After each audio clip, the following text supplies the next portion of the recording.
Hi everyone, welcome to Brush Up on Business, presented by Oral Health Group, a special Brush Up podcast focused on the business of dentistry. I'm Dr. Jordan Soll, Chairman of Oral Health's editorial board, and today I'm joined with my friend, Eric Pook. Eric is the owner of Cirrus Consulting Group, North America's preeminent commercial real estate and office lease negotiation firm for dentists. Cirrus has helped over 13,000 doctors over the past 30 years. Eric has saved dentists over $400 million in his career by advising them on how to successfully leverage the dental office lease agreement to maximize practice value. Welcome, Eric. Before we jump in, I must say a little bit of, certainly not conflict of interest, but full disclosure, I am a former client of Cirrus, and I'm so much looking forward to all the knowledge that Eric will share with you, because it was extremely helpful to me personally. So Eric, let's start off. Cirrus Consulting Group, who are they and how do they help the dental community? Well, thanks, Dr. Soll. It's Eric, please call me Jordan. Jordan, thank you. It's a privilege to be here. Thank you so much for having us. It's an interesting time in dental. We were just talking a little bit about that in the green room. It's more difficult today than it was 5 years ago, than it was 5 years prior to that, than it was 5 years prior to that.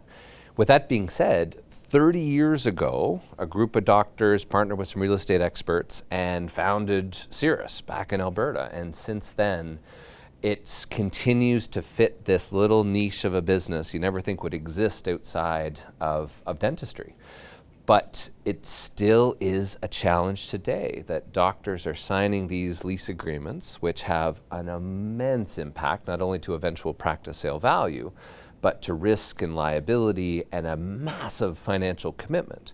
So Cirrus, to answer your question, again, was founded with the mission to help keep doctors being doctors. You're taught to be fantastic clinicians, yet more and more often, what's the next shoe to drop, as you were saying, right? What's the next challenge on the business side that makes it more and more difficult to be chairside? So Cirrus has that mission as it pertains to the landlord, to help make sure that doctors aren't spending the 10, 20, 30, 40, 50 hours dealing with their different landlords or brokers and all the different components, and help to make sure that someone's in their corner advising them every step of the way as it pertains to the importance of the lease. Let it be doctors buying or building their first clinics, mid-career doctors expanding, renovating, relocating, or the biggest one now is, as we've done for 30 years, is doctors literally in between patients signing their lease renewal contracts, which represent millions of dollars, and not really truly understanding what the landlord's added in or snuck in, etc., and then paying these exorbitant rental rate increases. So Cirrus now, again, we've helped doctors through the entire spectrum all the way through eventual practice, sale, and transitions, and we're a really neat firm, right? With dozens and dozens of employees that do nothing but help doctors in that lease negotiation process. So we've got all the proprietary data, yes, of over 13,000 leases, 20 leases negotiated, 20,000 dental leases on file. So the proprietary data, and then we license all this great commercial real estate data, let it be rental rates, vacancies, comp reports, and even demographic information. Because it's tough to be a dentist these days, and we wanted to provide that key skill to help support the doctor as their advisor. We're only paid directly by the dentist.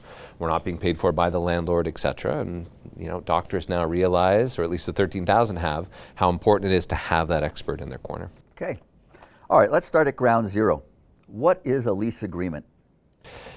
It's funny, we talk about this all the time in our CE courses, like the one last night. We sort of do a race of, go around the room and what is it? And you hear the whole gambit, right? It's a contract. It's you'll see some of the more tenured doctors or specialists, it's a pain in the butt, right? And have some pretty colorful commentary because typically they've had the book thrown at them or they've been forced to relocate or other components. So the way I look at it is, it's a check. It is the largest check that you will sign to any personal or professional entity in your entire life. The average doctor is in the same location for 26 and a half years, right? And it is also their second biggest expense to overhead, which is, right, beyond staff is the rent typically. And yet it is the least likely to be negotiated or negotiated properly.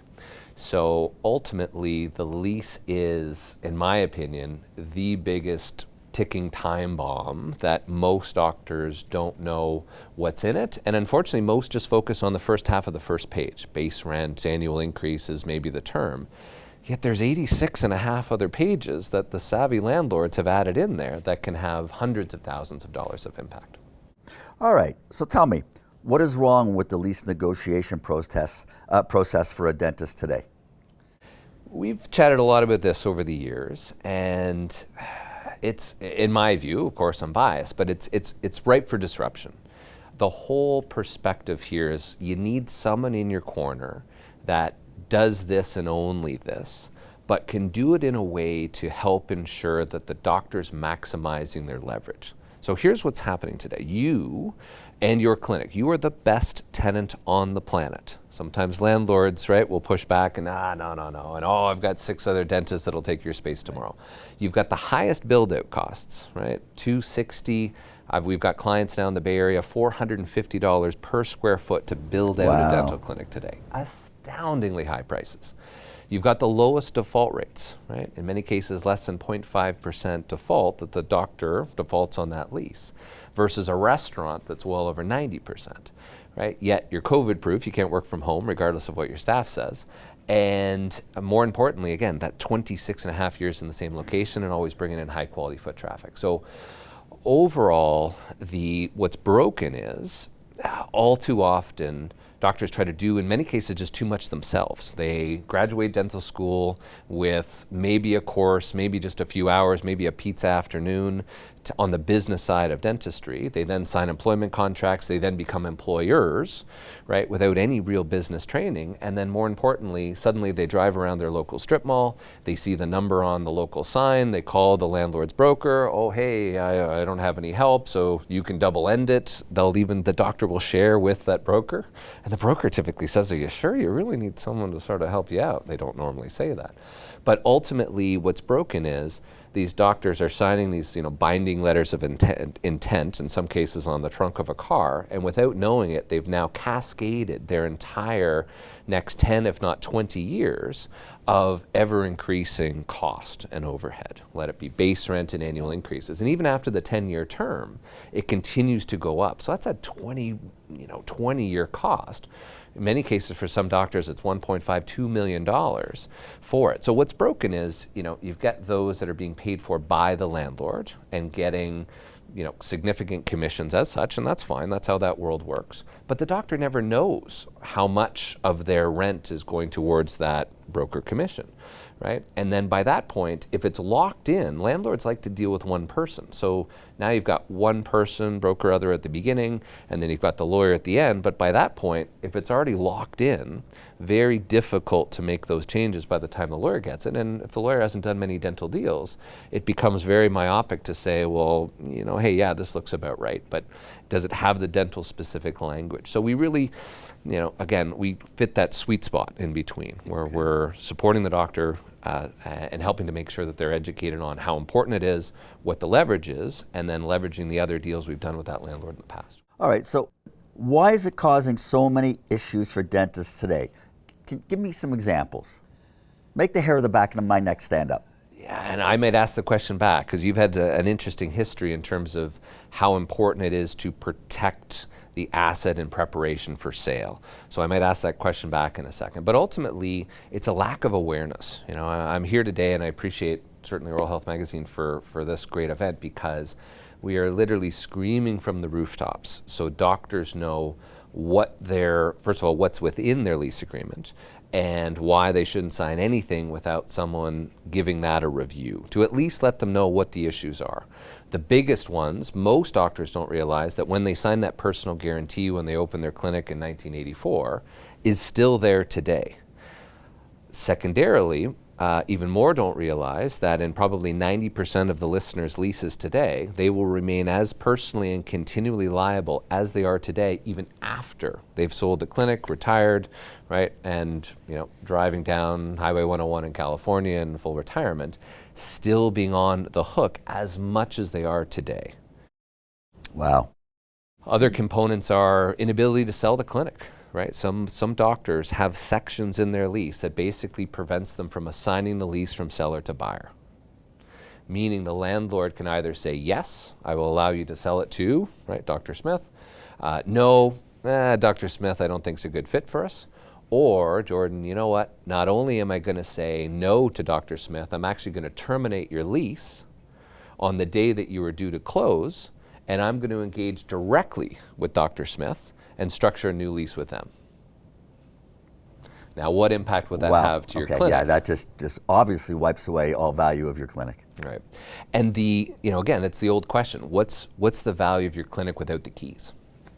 It's everything. Right. Everything. All right, so let me ask you, what are the implications for early stage dentists buying, building a practice, mid-career dentists expanding, renovating, and relocating the practice, and late career dentists preparing to transition, needing an emergency? Sometimes you need an emergency exit. And I'll add one other thing. Even if, with late stage dentists, they have to make sure if they decide to go the DSO route, the DSO's leasing lawyers are going to have a very good look to make sure that they're not caught off guard. For sure. Yeah, it's a great, lots of questions in there. Maybe to break it down one sort of career group at a time. And for new starts, similar to what I was saying before, they have incredible leverage, and they're out of school, they've been an associate, they might not be enjoying being an associate, they want to branch out into private practice, and they don't know how to start. And in many cases, there's so many great services, many of which you're interviewing today, that will do a whole bunch of work at no fee, just to help advise them, help educate them. And of course, what's in it for us is most of the clients then hire us and retain us to help out. But just the education is the first piece. So that early stage doctor, what's broken, if you will, is just sort of a lack of knowledge of these great resources. Let it be the dental supply partners and the contractors that'll come out and check zoning and check to see if we can drill.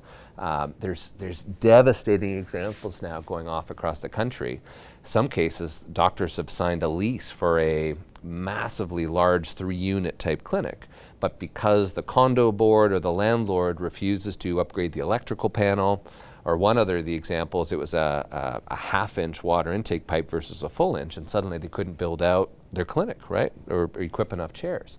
So there's so many of those little nuances that become just a devastating example where some people have paid 2 years worth of a lease payment to the landlord, yet can't actually build out a dental clinic.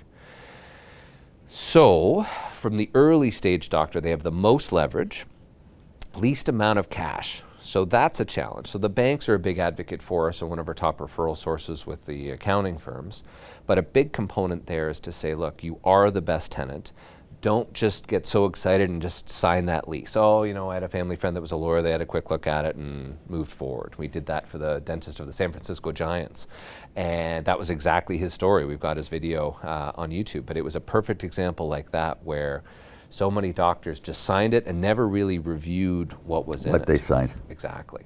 So then that moves to mid-career. Mid-career is now, right, the teeth have been kicked in proverbially into the realizing, hey, maybe the business world of dentistry isn't all we had anticipated. And suddenly now saying, hey, what was that lease I signed 10 years ago? So a lot of the work we do are doctors that are renewing that lease every 5 years. One of the biggest challenges we see are doctors that don't realize the impact of the term of the lease. Meaning, the business has changed from when you started practicing to today. The banks will not issue a long-term loan for your buyer if there's insufficient term on the lease. Correct. So that mid-career doctor might think, oh, I'm just, I've got a 20-year lease. Well, no, you've got a 5-year term with maybe 3 5-year options. But every 5 years, that's the opportunity to renegotiate. So again, brushing up on business, one of the best practices I can share with your listeners are, don't just exercise that option. Use that as the opportunity to negotiate a net new 10-year term and keep those 5-year options for your future buyer down the line. Sort of like my 3 and my 7-year-old, right? It's like Pirates of the Caribbean. If you just keep taking each step, walking off the plank, by the time, heaven forbid, something happens to you, my godfather, tore his rotator cuff, dentist couldn't practice wet finger dentistry anymore. When you really need the term or options, you don't have them. You're now completely beholden to the landlord to give you the term to facilitate the sale, because the buyer can't get the loan without the long-term lease. So rule of thumb is, for the mid-career doctor, structure a 10-year term. Don't just exercise that option, and use it as an opportunity to renegotiate the whole thing, because the landlord typically will do the same. So that's mid-career. Transitioning to that last point, similarly, is if you've got $1 million producing clinic, and you think, oh, Jordan, I'll just roll it down, and I'll be a month-to-month tenant, and my buyer will figure it out. That is the riskiest and one of the worst decisions a later stage career dentist can have. Because, and it's so tough, and we're selfish people, and that's okay, that's us as business owners, but by taking off the practicing hat today and putting just on the landlord hat is exactly the way they should look at it. No different by owning your building. But from transitioning, it is so important that they look at it from the buyer side. What is the buyer getting? How does Tier 3, Roy Corp, et cetera, do the valuation? It's to sell it to the buyer. If you can sell it to the buyer, and more importantly their bank, give them as much term as possible. Give them as much continuity and predictability of revenue so that they can have a 20-year runway and minimize those devastating clauses of relocation and demolition. I'll touch on those briefly because that's one of the top questions we get.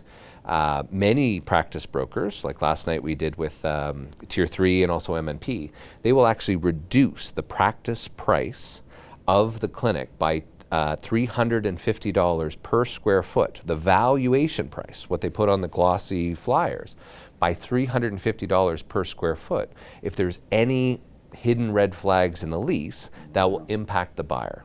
So if you, in your practice, has a demolition clause month 1, they will reduce that by $350 per square foot. The example we used last night, it was $525,000 of a $1 million producing practice with high EBITDA, right, at a 6 or 7 times multiple. It was a $525,000 drop just because one little clause in the lease that their broker locked them into a 15-year term, and it was a huge challenge. So ultimately, a huge component for that transitioning doctor. If I may, from your perspective and all the conversations we've had over the years, the protecting for the unknown. I reference your story to so many doctors because financial planning or otherwise, how do I protect my family, protect the assets? And your example, if to share, here's what happens. If I die, go to this drawer and open. Can I ask you about that, maybe to turn a little bit? Sure. So it's no secret, everybody knows how OCD I am, and I do look 5 to 10 years down. And in reading Oral Health Journal and all the experts that we have today, I read about all these huge mistakes, and I don't want that from my family, from my wife, my kids. And so I compiled this book, and it says final instructions on it. Everybody knows it's in the bottom drawer at my night table. Something happens to me, your name's there, David Chong Yen's name's there. Everybody is there. Where they'll find the lease, where they'll find this, where they'll find that. Because I kind of think about it as it's a treasure map. Go here, go here, go here, go here, and you're going to find the treasure. And if you don't have that attitude, and if you're arrogant enough to think that nothing can happen to you, well, unfortunately, you can start to cross the street one day and it's just out of your control. And I've shared that best practice with so many, so I appreciate that, because it's you'd be shocked. I would say close to 35% of the doctors we talk to on a daily basis, of roughly 500 or 600 a month across North America, I would say almost 35% don't have a will in place today, right? Which is so short-sighted as a business owner, because it's not just the assets, it's the liability as well. And that lease is binding to your successors and heirs. So it's a fantastic best practice is exactly that. If heaven forbid something were to happen to you, what does that emergency exit look like, right? By owning your own building, it happens all too often. If there isn't a lease in place, if you're not paying yourself rent, if you're paying yourself a different rent from what market value is, all sorts of issues can occur. So we appreciate you being a multiple time past client. I mean, what a great example. Every 5 years, getting a new practice valuation, getting an updated lease agreement in place, and saying, you know, honey, if anything were to happen, here's exactly the process. And from a buyer's perspective, it couldn't be cleaner, because here's the lease I've had in place for myself for the past 10 years, Correct. 15 years. I'm just transferring that to my future buyer. I will also add to that, it also gives you, or bulletproofs you, if CRA comes sniffing around. If you have a dental professional corporation, you have a holdco that does own your property, if there's a very clean lease done by a third party, not much they can really say. It is, and the data becomes important. That's where the rental rates and vacancies, and all too many doctors, are you paying yourself rent today? Well, you know, sort of my accountant at the end of the year does a little adjustment. Okay, right? Is it the same rent? Or the second question we ask is, do you want to keep the real estate as a passive form of income post-sale? And 98% of the time they say, well, probably, right? And with the valuation of practices these days, it's astonishing. Talking to a doctor last night, $3 million valuation for the practice, right? Plus the real estate is probably now $4.5 million between the two locations. So, you know, what buyer in their right mind is going to pay $3 million for the clinics plus buy both buildings? It's just it's Looney Tunes in terms of pricing. So giving the option to have that lease as a lease to own or otherwise is truly instrumental. So, Eric, I have to say, as always, we could talk for hours about this. But I'd like to take the time to thank you very, very much for coming in, stopping in today and joining our podcast and viewing program. Really great information that you've enlightened us about. And certainly, if you're starting out mid-career, getting ready to wrap up, I really encourage you to reach out to Eric and the team at Cirrus to just, before you do anything, understand what you are dealing with, because your lease truly is what's going to allow you to sell your most valuable asset. So again, thanks so much for stopping in. Jordan, truly appreciate it. Thanks for your time. Thank you. Be sure to subscribe to Brush Up's email alerts on Spotify or YouTube, and also to be notified every time we post a new episode. Please remember, keep brushing up.